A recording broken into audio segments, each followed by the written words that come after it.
ગુજરાતીઓને મફત વતન પર લાવ. પશ્ચિમ એશિયામાં ફસાયેલા ગુજરાતીઓને મફત વતન પરત લાવવા શક્તિસિંહ ગોહિલની સરકાર પાસે તાકીદની માંગ. કોંગ્રેસના વરિષ્ઠ નેતા અને રાજ્યસભાના સાંસદ શક્તિસિંહ ગોહિલે પશ્ચિમ એશિયામાં ફાટી નીકળેલા યુદ્ધના કારણે અટવાયેલા ગુજરાતીઓની સુરક્ષા અને સલામતી અંગે ગંભીર ચિંતા વ્યક્ત કરી છે.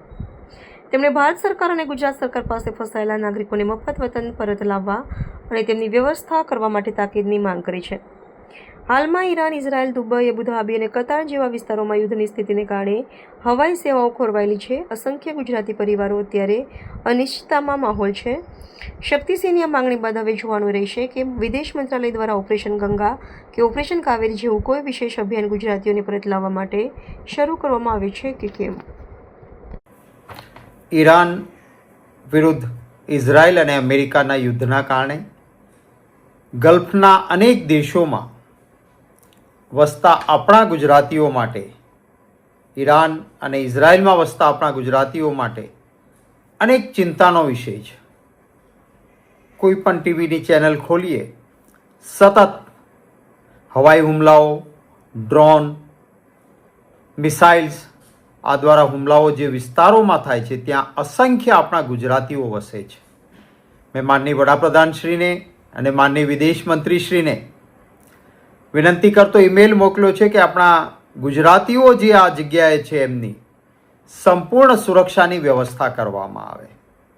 કેટલાક ગુજરાતીઓ અમેરિકા અને અન્ય જગ્યાએ જવા માટે ગુજરાતથી નીકળ્યા હતા અને એમનું હવાઈ જહાજ દુબઈ, કુવૈત, બહેરીન આવી જગ્યાએ રોકાઈને જવાનું હતું. ત્યાં રોકાયું હવાઈ જહાજ અને એરપોર્ટ બંધ થઈ ગયા છે.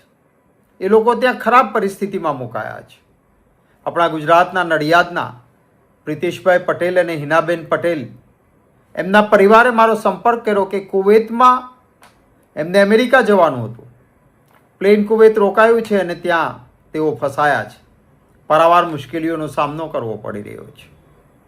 આપણા અનેક યાત્રીઓ જે ખાસ કરીને ઉમરા કરવા માટે જતા હતા, એ સાઉદી અરેબિયામાં એરપોર્ટ પર પહોંચવાના સમયે એમને કહેવામાં આવ્યું કે એરપોર્ટ બંધ થઈ ગયું છે, આગળ નહીં જઈ શકાય, નથી એમના માટે કોઈ વ્યવસ્થા. આવા તો અનેક વ્યક્તિઓ ખાસ કરીને આપણા ગલ્ફ કન્ટ્રીઝ સાથે, ગલ્ફના દેશો સાથે આપણો ગુજરાતનો તો સદીઓ પુરાનો વ્યવસાય છે. આપણા સલાયા, કચ્છ, પોરબંદર આ બંદરગાહો ઉપરથી નાની નાની હોડીઓ દ્વારા સતત ફેરી સર્વિસ ચાલે. આપણા દેશને પણ ફાયદો, આપણા દેશની વસ્તુઓ ત્યાં લઈને જઈને વેચાણ પણ થાય છે, દેશનો પણ હિત છે. આ બધા નાના લોકો છે. આમની સુરક્ષા અને આમના રોજગારની સુરક્ષા, એમની વ્યવસ્થા આ પણ સરકારે તાત્કાલિક કરવી જોઈએ એવી મેં માંગણી કરી છે. ખાસ કરીને જે ઇઝરાયલમાં, ઈરાનમાં કે ગલ્ફ કન્ટ્રીઝમાં અનેક ગુજરાતી પરિવારો રહે છે, એમને પરત ગુજરાતમાં આવવું હોય તો એમને લાવવા માટેની, કારણ કે અત્યારે એમની હાલત તો ખરાબ હશે. ભૂતકાળમાં ખાડી યુદ્ધ થયું ત્યારે કેન્દ્રમાં કોંગ્રેસની સરકાર હતી, સરકારના ખર્ચે બધાને જ પરત લઈને આવ્યા હતા. એ જ રીતે સરકારી ખર્ચે જે ગુજરાતીઓ આવવા માંગતા હોય એમને સહી સલામત લાવવાની વ્યવસ્થા કરવામાં આવે. જે પ્રવાસીઓ એરપોર્ટ પર ફસાયા છે, એમના પાસે કોઈ બીજી વ્યવસ્થા નથી. સામાન્ય રીતે આપણે પણ બહાર ફરવા ગયા હોઈએ તો છેલ્લા દિવસે જવાનું હોય ત્યાં સુધીમાં શોપિંગ આ તે ખર્ચાઓ કરી લીધા હોય, પછી કંઈ વધ્યું ના હોય. હવે એવા સમયે અચાનક જો એરપોર્ટ બંધ થઈ જાય અને રોકાવાનું થાય તો આપણે સમજી શકીએ છીએ કેવી મુશ્કેલી થાય. મને કેટલાક સમાચારો મળ્યા એ પ્રમાણે અન્ય મોટાભાગના દેશોએ આવા રીતે ફસાયેલા વ્યક્તિઓ માટે પોતાના નાગરિકોને રહેવા, જમવા, હોટલ બધી વ્યવસ્થા કરી છે. તો આપણા દેશની એમ્બેસીઝ પણ જે કોઈ આપણા નાગરિકો એરપોર્ટ પર બહાર ફસાયા છે એમના માટે તાત્કાલિક પૂરેપૂરી રહેવાની, જમવાની બધી જ વ્યવસ્થા કરે.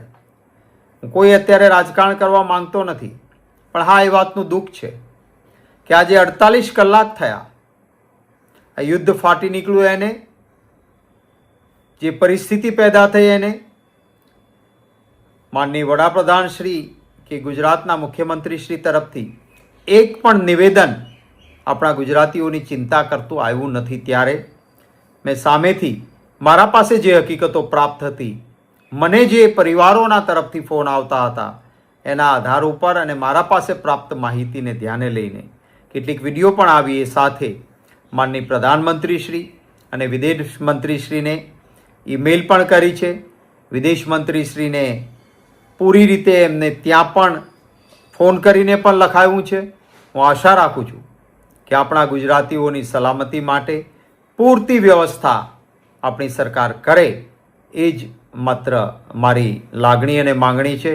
ઈશ્વરને પણ પ્રાર્થના છે કે આપણા જે કોઈ ગુજરાતીઓ જ્યાં ક્યાંય છે ત્યાં આ યુદ્ધના સમયે સલામત રહે અને સલામત રીતે પરત આવે. નમસ્કાર.